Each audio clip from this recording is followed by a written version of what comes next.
উপস্থিত হয়ে নিজ পতির ক্রোড় দেশে প্রবেশন করলেন। দেবীর উপস্থিতিতে মহাদেব রসিকতা করে বললেন,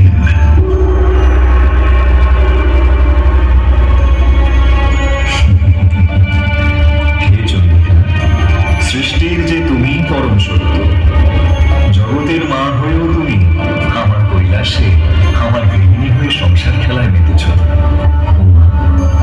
আমার মনে বড় কৌতূহল হয়। কি কৌতূহল স্বামী?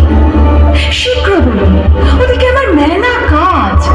নন্দী ভেঙ্গি শিক্ষণ সবার খাওয়া হয়ে গেছে। জয়া বিজয়ের সাথে বসে যাই এবার আমি। কি পার্বতী, তুমি নাকি অন্তর্যামিনী?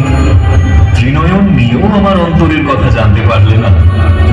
যে আমি তোমায় এটা বোঝাতে চেয়েছি যে সংসারের মায়ায় পড়ে তুমি সত্যি সাধারণ মানব স্ত্রী হয়ে উঠেছ মা।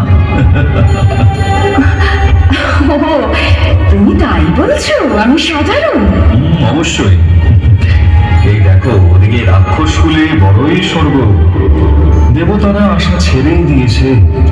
নারদের মুখে শুনলাম ইন্দ্র বড়ই চিন্তিত। ছি ছি ছি ছি ছি ছি ছি, নিজের সাধারণ বউকে ভরপেট খাওয়াতেও পারবেন না আপনি? শান্ত হও, শান্ত হও প্রিয়। এ তোমার কি রূপ দেখছি?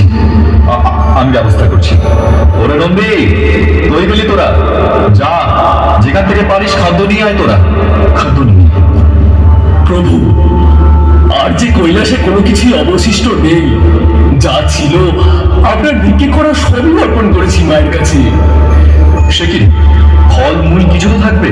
না প্রভু, ভান্ডার যে একেবারে শূন্য। পারছি না, আমি খাবো, আমি খাবো। খাদ্য দাও স্বামী, খাদ্য দাও। কোথায় পাবো প্রিয়? এখন যে আমার কাছে কিছুই অবশিষ্ট নেই উমা।